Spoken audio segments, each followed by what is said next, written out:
Good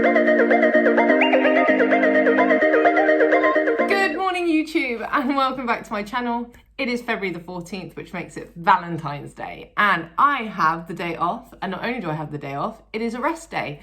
So no gym for me today, and that's exactly what I want this vlog to be about. I want this vlog to be all about kind of things I get up to on a rest day, the stuff I eat, and kind of ways I help my body recover. I was thinking maybe we're getting a little stretch routine in there for you as well, and also why rest days are so important for kind of mind, body and soul.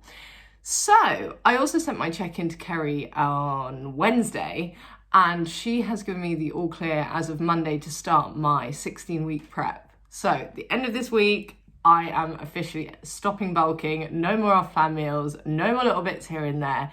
This is down the straight and narrow now. So in light of that, again, I also want to include, and probably put it in at the end, kind of all the macros I've been having over this bulk. So kind of what I've been consuming to gain muscle. And maybe it might then show as, be a good comparison for when we start now this next phase, the difference between not just my training, but also my diet. Yes, so let's have a look at meal number one for today, what I eat on a rest day. Number one, fried egg, because it's a rest day. I love to fry my eggs, and I fry them in fry light, so it's still a very minimal amount of calories. 2 slices of white bread, and then I'm gonna also make a 20-gram Fitway Women's Best vanilla protein shake to go with it. So yeah, that is meal number one, guys. So I am now comfortably parked on the sofa, looking like I could have looked better, but oh well.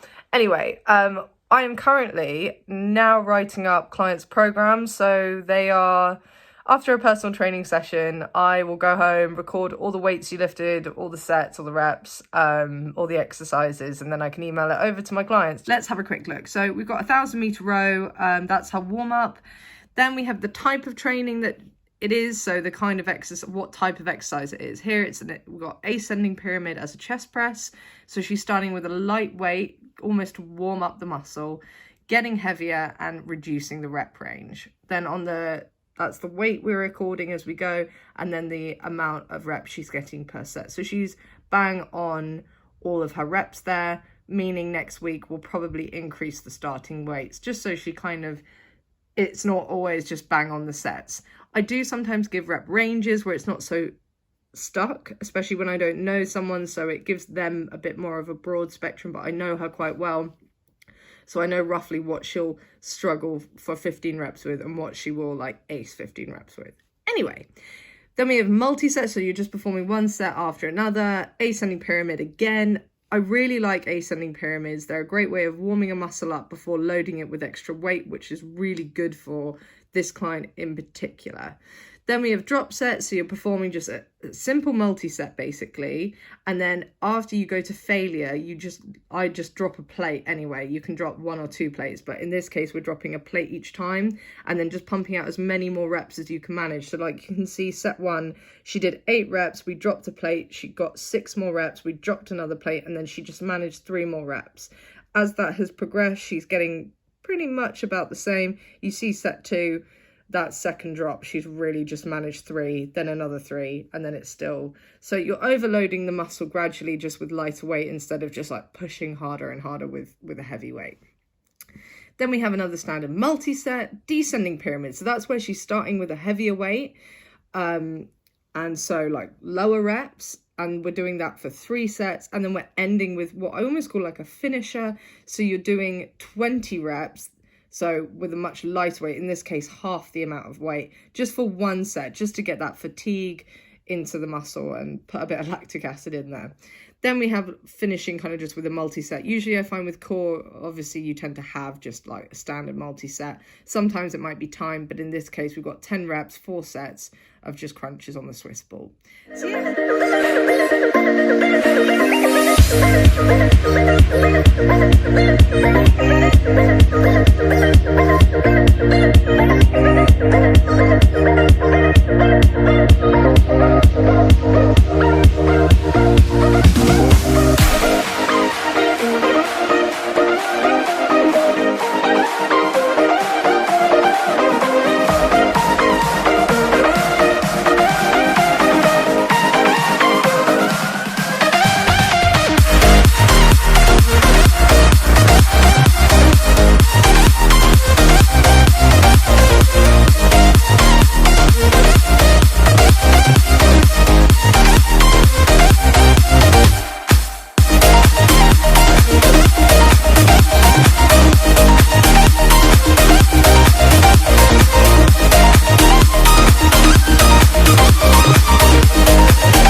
stretch workout, done.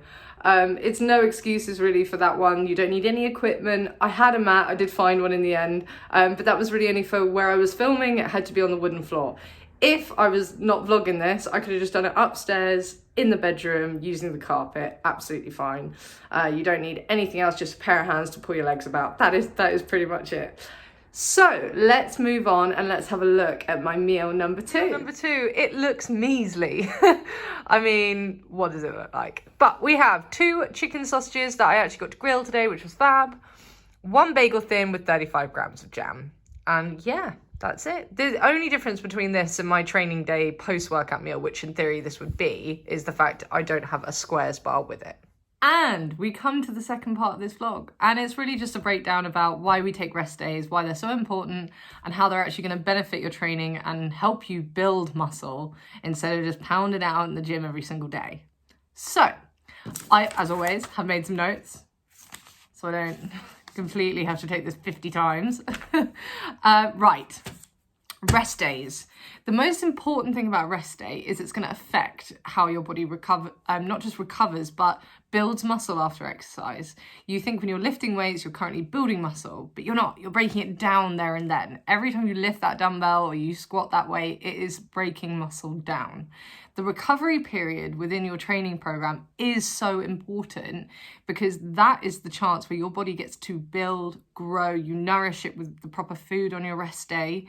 And you're repairing muscle tissue and muscle structure. So the points in my research that I decided were important enough to write down and tell you were rest and recovery. This is the time that the body adapts to the stress of exercise and the real training effects take place. So the effects from your training are going to start to appear on your rest day. That's how it's working. Your body is actually molding itself on rest day. Not when you're running on that treadmill, not when you're lifting the weights, but on the day that you are chilling in bed or watching TV. That's how it works. That's the beauty about exercise. You do the hard work there, and your homework is your body just developing all of that muscle growth. So it also allows the body to replenish energy stores, keeping you happy, keeping you going to the gym for the rest of the week, not just being burnt out by the end of the week, and repair damaged tissue, which plays a crucial role in avoiding injury. Now, I was certainly one of those people. I would bang it out in the gym 6 days a week, take one day a week, usually a Sunday as a rest day, and I would eat junk because it was my cheat day and it just worked fine. But after a good few weeks of doing that, was like, this is knackering. And it is knackering because your body just cannot sustain such intensive exercise followed by one very, very short window of recovery in which you then don't even fuel your body with the right stuff. So it's like never going to happen. It's exactly probably, to be honest, probably why I tore my rotator cuff the second time was not only I wasn't doing my physio properly, but I was just not training it correctly. The training I'm on now, provided by Kerry, is 3 days on with 1 day rest. So I do 3 days of training, never the same body part, 1 day rest, start again. So my body after every 4th day has a chance to relax, rest and recover. So yeah guys, that is basically a little rundown on exactly why rest days are so important, why I'm taking one today, and also how much more it'll benefit your training by taking them. So yes, I think this is going to basically be the end of the vlog now. Thank you so much for watching again, and as of next week, I think stuff's going to actually be quite interesting. 100% next week's vlog is going to be about my posing class. I have finally booked in my first posing session with Kerry, and that is this Sunday. So I'm going to vlog that for you, and that will be up for you guys to watch next week. Thank you so much again for watching. Please don't forget to hit the thumbs up and subscribe if you don't want to miss a video. Thanks, guys.